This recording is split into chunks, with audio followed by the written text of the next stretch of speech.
News 24 digital से मैं Abhijit Kaur. Good morning, सुप्रभात। आज का दिन का हेडलाइंस।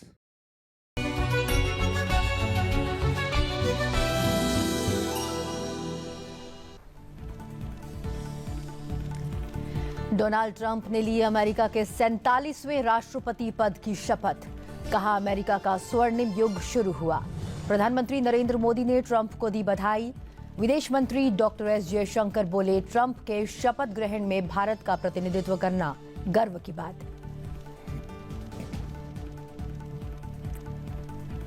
लोकसभा अध्यक्ष ओम बिरला ने पटना में 85वें अखिल भारतीय पीठासीन अधिकारी सम्मेलन का किया उद्घाटन।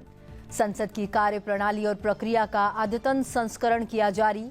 संसद की कार्यवाही में व्यवधान और घटती बैठकों पर जताई चिंता।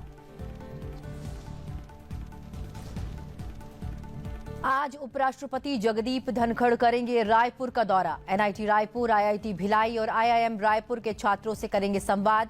इससे पहले उपराष्ट्रपति ने दिल्ली में भारतीय विद्या भवन के नंदलाल नुवाल इंडोलॉजी सेंटर के शिलान्यास समारोह को किया संबोधित।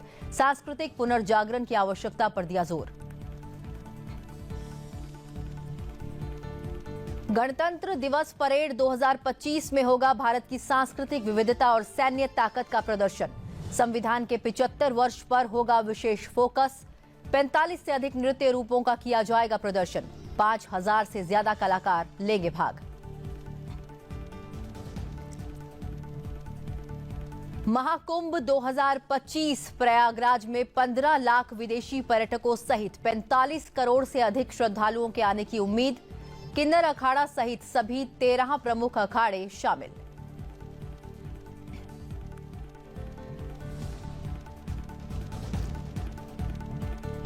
डोनाल्ड ट्रंप ने सोमवार को अमेरिका के राष्ट्रपति के रूप में दूसरी बार शपथ ली। डोनाल्ड ट्रंप ने यूएस कैपिटल के अंदर शपथ ली, जिसे मुख्य न्यायाधीश जॉन रॉबर्ट्स ने दिलाया।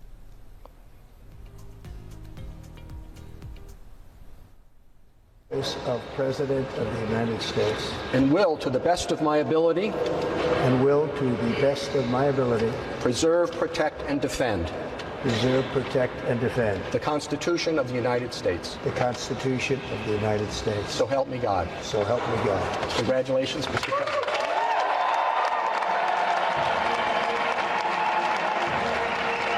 The golden age of America begins right now.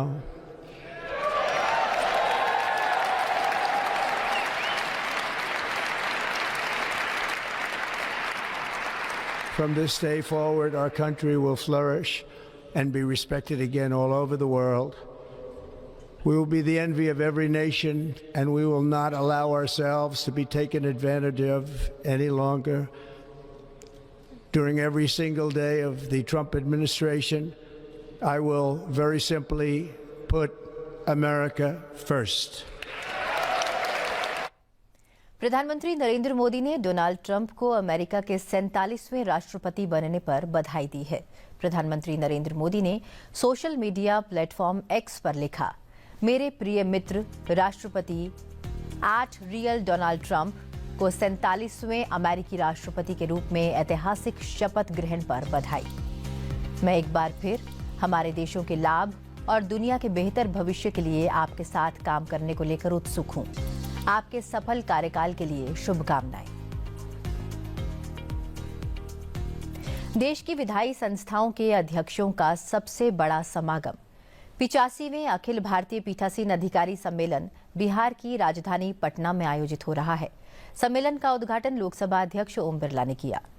Patna में अखिल भारतीय पीठासीन अधिकारियों के सम्मेलन यानी कि AIPOC के 85वें सत्र के उद्घाटन सत्र को संबोधित करते हुए लोकसभा अध्यक्ष ओम बिरला ने विधानमंडलों में शिष्टाचार की कमी और विधायी निकायों की बैठकों की अल्पसंख्या पर चिंता व्यक्त की।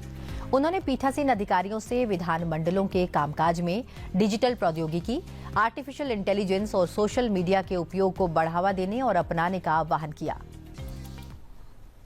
नई दिल्ली के अंदर सभी राजनीतिक दलों ने पीठासीन अधिकारी भी थे, सभी राजनीतिक दल के नेता थे और एक विचार व्यक्त किया था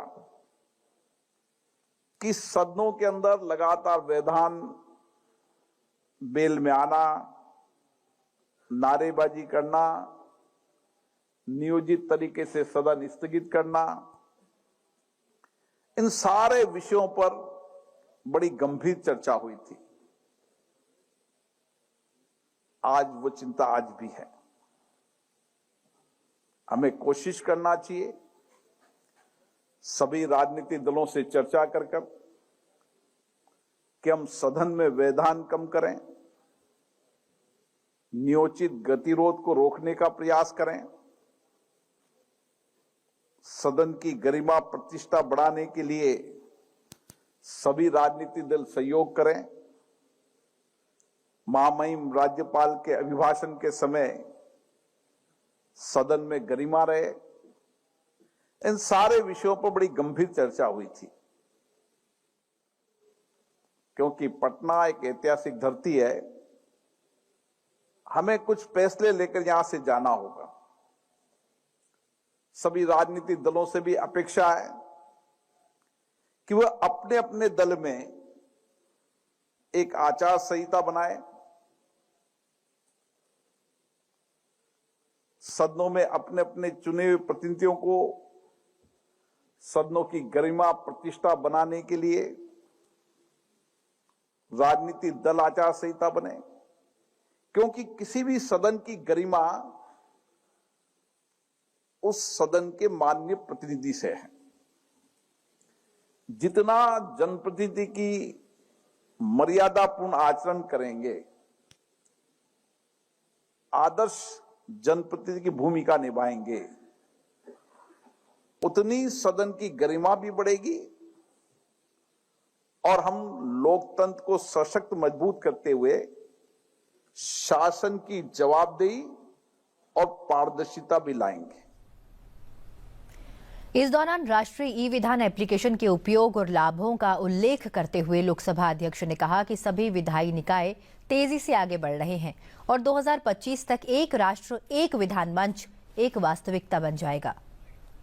आज मुझे कहते हुए खुशी हो रही है कि देश की अधिकतम राज्य की विधानसभाएं पेपरलेस हो चुकी है। अधिकतर राज्य की विधानसभाओं ने अपनी डिबेट और चर्चा को डिजिटलीकरण कर दिया है। अब आने वाले समय में एक ही प्लेटफॉर्म पर राज्य की विधायकों की सारी डिबेट, चर्चा, बजट, केंद्रीय विधानमंडल, राज्यसभा, लोकसभा की एक ही प्लेटफॉर्म पर देश की जनता को कार्रवाई को देखने को मिलेगा।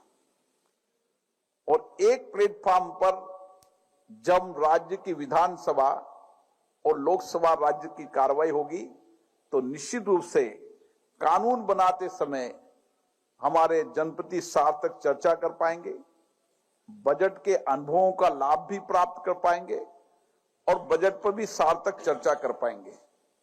इसलिए एआईपीओसी ने निर्णय लिया है कि हम एक प्लेटफॉर्म पर 2025 तक हमारे लक्ष्यों को पूरा करेंगे और एक प्लेटफॉर्म पर एक देश एक विधान की कार्य को पूरा करेंगे।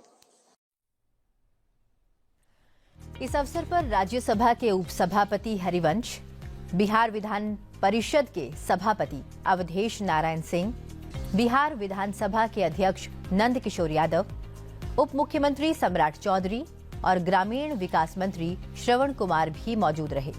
2 दिवसीय सम्मेलन का समापन आज बिहार के राज्यपाल आरिफ मोहम्मद खान के संबोधन के साथ होगा।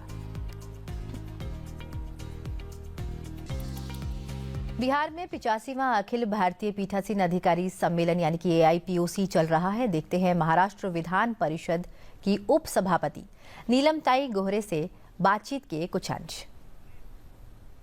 महाराष्ट्र के विधान परिषद की उप सभापति श्रीमती नीलमताई गोहरे जी हमारे साथ हैं और हम उनसे बात करेंगे अखिल भारतीय पीठासीन अधिकारी सम्मेलन में जो चर्चा हो रही है। नीलमताई जी, आपका संसद टीवी में बहुत बहुत स्वागत है। और महिला पीठासीन अधिकारी कुछ गिनती की हैं, उनमें से एक आप हैं। ये देश के लिए बड़े सौभाग्य की बात है और महिला सशक्तिकरण का जो पूरा अभियान है, एक तरीके से आप उसका प्रतिनिधित्व कर रही हैं। अभी जो चर्चा चल रही है के जो 75वां वर्ष है संविधान को अंगीकार करने का, उसमें संवैधानिक मूल्यों के संरक्षण में, उसे और मजबूत करने में संसद और विधान पीठों का, विधायी पीठों की जो भूमिका है, आपका क्या कहना है? देखिए, जनता की साक्षरता के साथ साथ विधि साक्षरता भी बहुत जरूरी है। और जब हम बोलते हैं कि संविधान बहुत अहम महत्व रखता है, तो संविधान हमारे जिंदगी से किस तरीके से जुड़ा है, ये मुद्दे विधानसभा और परिषद में आना बहुत ज़रूरी है। क्योंकि जब विधानसभा का या परिषद का सेशन होता है विधिमंडल का, तो पूरे स्टेट में लोगों का, हर गांव में चर्चा होती है कि अपने गांव के लिए क्या होने वाला है।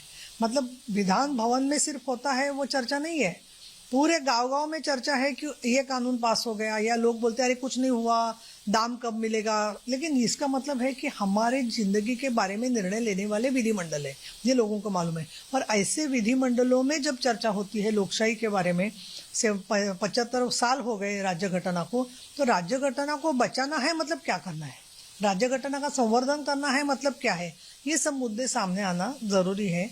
और इसके लिए मैं अपने ओम प्रकाश जी बिड़ला साहब लोकसभा के अध्यक्ष, फिर जगदीश जी धनखड़ साहब अपने उपराष्ट्रपति जी, राज्यसभा के उपसभापति हरिवंश जी, इनको बहुत बहुत मैं शुक्रिया अदा करूंगी, क्योंकि बिहार विधानसभा में और परिषद में ये अपना प्रिसाइडिंग ऑफिसर से कॉन्फ्रेंस हो रही है। और अभी ये मैंने चौथी बार मैंने अटेंड किया है। तो एक तो बात होती है कि बहुत सीरियसली लोग मुद्दे रखते हैं, उसमें से हमें भी अपना परिप्रेक्ष्य, जो पर्सपेक्टिव है, वो ठीक करने के लिए मौका मिलता है। और इस समय प्रोग्राम भी दिया है ओम प्रकाश बिड़ला साहब ने, और उन्होंने ये कहा है कि वो पूरे के पूरे कॉन्स्टिट्यूशन के बारे में एक साल चर्चा करें, कि कॉमन सिविल कोड का जिक्र माननीय मोदी साहब ने किया है। और नारी शक्ति वंदन विधेयक तो पास हो गया है पार्लियामेंट में, ये तो इतिहास बना है, क्योंकि कभी नहीं लगा था कि आरक्षण का बिल कोई हमारे जिंदगी में कोई पास करेगा, क्योंकि 30 साल से उसके लिए संघर्ष हो रहा था। और मोदी साहब ने जो राजनीतिक इच्छा शक्ति इसके सामने रखी है, वो महिलाओं में जो जागृति आई है, महिलाएं सबका समान हिस्सेदार है, पंचायत राज में जो महिलाओं ने काम किया है, वो देखते हुए पर्सपेक्टिव में उनका प्रतिबिंब होना चाहिए और प्रतिध्वनि होना चाहिए, इसके लिए नारी शक्ति वंदन विधेयक लाया है। लेकिन वो 2029 तक अगर होने वाला है, तो ये बहुत ज़रूरी है कि हम सक्षमता जो है वो बढ़ाए महिलाओं की। और वो किन की बढ़ाए, कि जो ऑलरेडी MLAs हैं, MLCs हैं और हर स्टेट में काम कर रही है, ऐसे महिलाएं तैयार होगी तो वो नारी शक्ति वंदन का विधेयक आगे लेके जाने के लिए सरकार को भी फायदा होगा, समाज को भी फायदा होगा और हर पार्टी को फायदा होगा। बढ़ते हैं अगली खबर की ओर। उपराष्ट्रपति जगदीप धनखड़ ने देश की समृद्ध विरासत और शास्त्रीय भाषाओं से फिर से जुड़कर सांस्कृतिक पुनर्जागरण की आवश्यकता पर जोर दिया है। दिल्ली में नंदलाल नुवाल भारत विद्या केंद्र के शिलान्यास समारोह को संबोधित करते हुए उपराष्ट्रपति ने भारतीय ज्ञान और इसके वैश्विक दृष्टिकोण के परस्पर संबंध का उल्लेख किया। उपराष्ट्रपति ने कहा कि भारत ने हमेशा शांति और सद्भाव के लिए प्रयास किया है। एक राष्ट्र के रूप में विश्व शांति और सद्भाव में योगदान देना हमारी नियति में है। Democratic polity thrives on discourse. Expression and discourse are fundamental to democracy. If you do not have right of expression, you cannot claim to be living in a democracy. But your expression is incomplete unless you believe in dialogue. Therefore, I urge the nectar of democracy is consideration of the varying points of view. Civilizationally, we have been inclusive only for that process. Absence of dialogue, and by dialogue I mean a dialogue where there is no fear, a dialogue where there is freedom, a dialogue where the dialogue will not invite ridicule, a dialogue which will find consideration and not rejection at a drop of a hat.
उपराष्ट्रपति जगदीप धनखड़ आज छत्तीसगढ़ के रायपुर के 1 दिवसीय दौरे पर रहेंगे।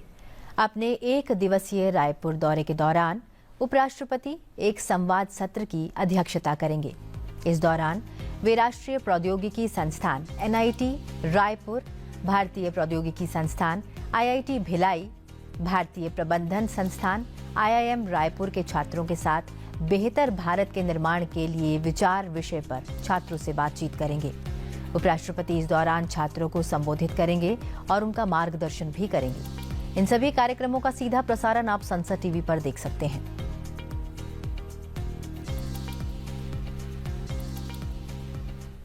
रक्षा मंत्री राजनाथ सिंह ने सोमवार को दिल्ली छावनी में NCC गणतंत्र दिवस कैंप 2025 का निरीक्षण किया। इस दौरान उन्होंने NCC कैडेट्स को संबोधित किया। अपने संबोधन में उन्होंने कहा कि प्रधानमंत्री नरेंद्र मोदी NCC के पूर्व कैडेट हैं और उन्होंने विकसित भारत का विजन दिया है।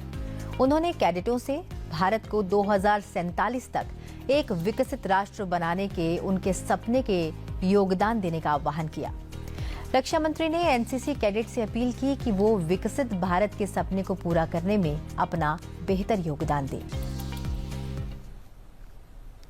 साथियों, जब भी NCC ने अपने कैडेट से मैं मिलता हूं तो उनमें मुझे सिर्फ एक कैडेट ही नहीं दिखाई देता, बल्कि आप सभी के अंदर मुझे भारत का प्रतिबिंब दिखाई देता है, भारत की इमेज दिखाई देती है।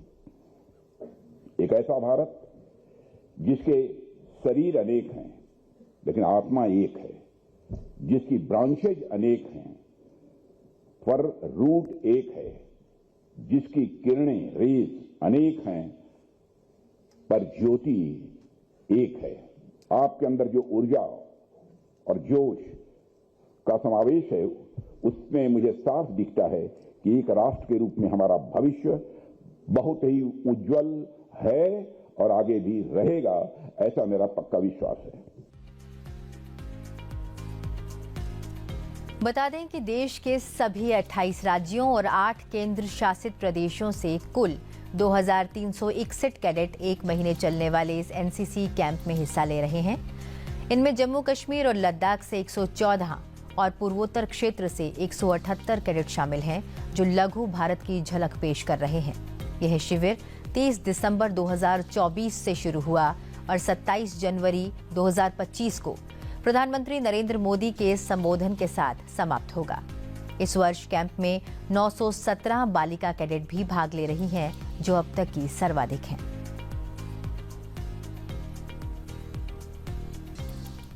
महाकुंभ 2025 मानवता के इतिहास में सबसे बड़े आध्यात्मिक, सांस्कृतिक और आर्थिक समागमों में से एक है। यह आयोजन 13 जनवरी से 26 फरवरी तक प्रयागराज में आयोजित हो रहा है। इस बार महाकुंभ में 45 करोड़ से अधिक श्रद्धालुओं के शामिल होने का अनुमान है, जिसमें करीब 15 लाख विदेशी पर्यटक भी मौजूद रहेंगे। वहीं महाकुंभ 2025 भारतीय अर्थव्यवस्था को बड़े पैमाने पर प्रोत्साहन देगा। इससे अनुमानित व्यापार 2 लाख करोड़ रुपए तक पहुंच सकता है, जिससे प्रदेश की GDP में 1% से अधिक की वृद्धि का भी अनुमान है। दैनिक आवश्यक वस्तुओं का कारोबार 13,310 करोड़ रुपए तक पहुंचने की संभावना है, जबकि होटल और यात्रा सेवाओं में 2,800 करोड़ का व्यापार होगा। धार्मिक सामग्री और फूलों का कारोबार क्रमशः 2,000 करोड़ और 800 करोड़ तक हो सकता है।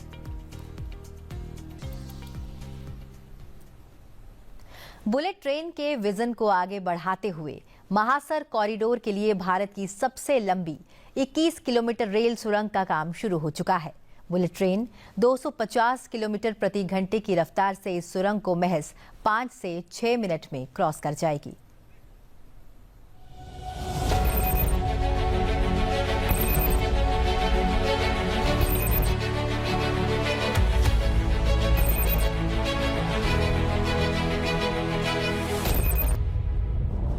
As India propels its infrastructure forward, the 21 kilometers underground tunnel for the Mumbai-Ahmedabad bullet train stands as a symbol of progress.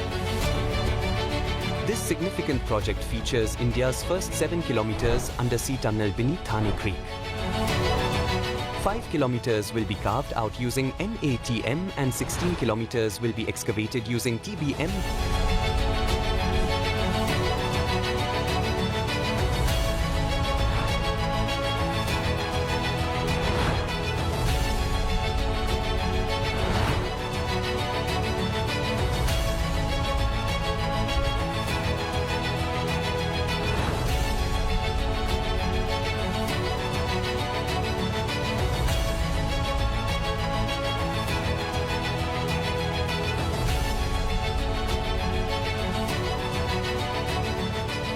Precise tunnel linings, essential for the structure's stability and longevity, are manufactured at the Thane Mehpe casting yard.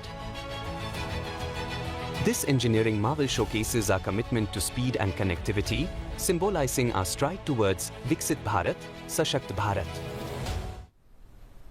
गणतंत्र दिवस parade 2025 Bharat की सांस्कृतिक विविधता और सैन्य शक्ति का एक शानदार उत्सव होगा, जिसमें भारतीय संविधान और जन भागीदारी के अधिनियम के 75 वर्षों पर विशेष ध्यान दिया जाएगा।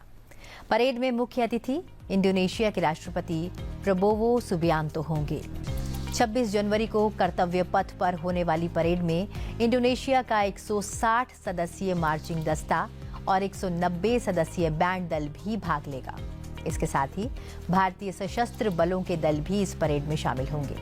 गणतंत्र दिवस परेड की शुरुआत प्रधानमंत्री नरेंद्र मोदी द्वारा राष्ट्रीय युद्ध स्मारक पर पुष्पांजलि अर्पित करने के साथ होगी। इसके बाद राष्ट्रपति द्रौपदी मुर्मू एक पारंपरिक बग्गी में कर्तव्य पथ पर पहुंचेंगी और एक भव्य मार्च पास्ट के दौरान सलामी लेंगी। इस मार्च पास्ट में भारतीय सशस्त्र बलों, अर्धसैनिक बलों, सहायक नागरिक बलों, राष्ट्रीय कैडेट्स कोर और राष्ट्रीय सेवा योजना के दलों की भागीदारी होगी।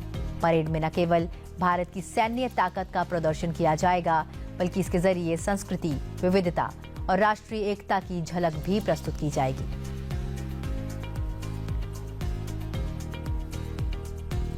छब्बीस जनवरी को हम सब गणतंत्र दिवस की परेड देखते हैं। कुछ दिल्ली में आते हैं तो कुछ घर बैठकर अपने टीवी पर। आइए आज आपको दिखाते हैं कि गणतंत्र दिवस परेड कैंप में इंडियन आर्मी के जवानों की जिंदगी की एक झलक। ये झलक कैसी होती है, जहां हर कदम, हर एक्शन और हर हरकत देश के गौरव और एकता को समर्पित है। सुप्रभात में चलते चलते आपको छोड़े जाते हैं इस पर्दे के पीछे की कहानी के साथ, जो समर्पण, अनुशासन और मेहनत की अनकही गाथा है। महीनों की तैयारी, सही तालमेल के लिए अनगिनत अभ्यास और उत्कृष्टता के प्रति अदम्य लगन की यात्रा, एक ऐसी कहानी जो इन्हें विशेष बनाती है। फिलहाल मुझे दीजिए इजाजत और आप देखिए ये खास वीडियो।